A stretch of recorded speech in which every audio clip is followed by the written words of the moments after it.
नमस्कार मंडळी, आज आपण बघणार आहोत भरपूर भाज्या घातलेला रव्याचा टेस्टी असा नाश्ता आहे। सकाळच्या वेळेत एकदम झटपट असा नाश्ता होतो, अजिबात वेळ लागत नाही। साधारण एक 15 ते 20 मिनिटांमध्ये हा नाश्ता तयार होतो। तर त्यासाठी मी इथे एक वाटी बारीक रवा घेतलेला आहे। तुमच्याकडे जर का बारीक रवा नसेल, जाडसर रवा असेल तर थोडासा तो मिक्सरला बारीक करून घ्या, त्यानंतर मग यूज करा। एक वाटी रवा घ्यायचा, त्यानंतर अर्धी वाटी याच्यामध्ये दही घालायचं आहे। दही शक्यतो आंबट घ्या, त्याने खूप छान टेस्टी असा हा नाश्ता तयार होतो। दही घालून झालं की मग अर्धी वाटी पाणी घालायचं आहे।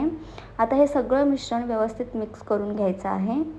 व्यवस्थित मिक्स करून झालं की मग आपल्याला एक साधारण 10 ते 15 मिनिटांसाठी हा जो रवा आहे तो छान असा भिजत घालायचा आहे। झाकण ठेवायचं आणि मी 15 मिनिटांसाठी हे रेस्ट करण्यासाठी तसंच ठेवणार आहे। साधारण एक 15 मिनिटानंतर याचं झाकण काढायचं। तुम्ही बघू शकता मगाशी हे मिश्रण पातळ होतं, आता थोडंसं घट्ट झालेलं आहे। रव्याने दही आणि पाणी ॲब्झॉर्ब करून घेतलेलं आहे। आता पुन्हा एकदा व्यवस्थित हे 1 ते 2 मिनिटांसाठी मिक्स करून घ्यायचं। आता याच्यामध्ये घालायच्या आहेत भरपूर साऱ्या भाज्या।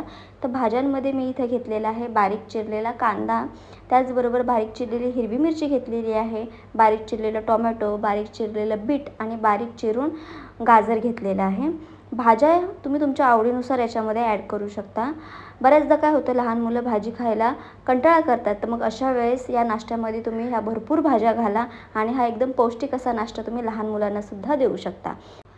आता यामध्ये काही आपल्याला सुके मसाले घालायचे आहेत। त्याच्यामध्ये मी थोडीशी हळद घातलेली आहे, थोडीशी लाल मिरची पावडर, थोडीशी धना पावडर घातलेली आहे, त्याचबरोबर चवीनुसार मीठ घालून व्यवस्थित हे मिश्रण एकजीव करून घ्यायचं आहे।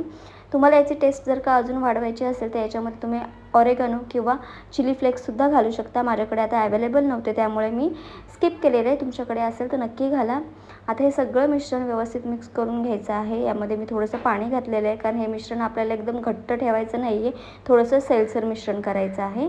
तर पाणी घालून व्यवस्थित हे सगळं मिश्रण एकजीव करून घ्यायचं, मिक्स करून घ्यायचं। आता याच्यामध्ये थोडासा बेकिंग सोडा घालायचा आहे। तुमच्याकडे जर का इनो असेल तर तुम्ही याच्यामध्ये इनोसुद्धा घालू शकता, मी इथे सोडा घातलेला आहे। आता हे पुन्हा एकदा व्यवस्थित मिक्स करून घ्यायचं।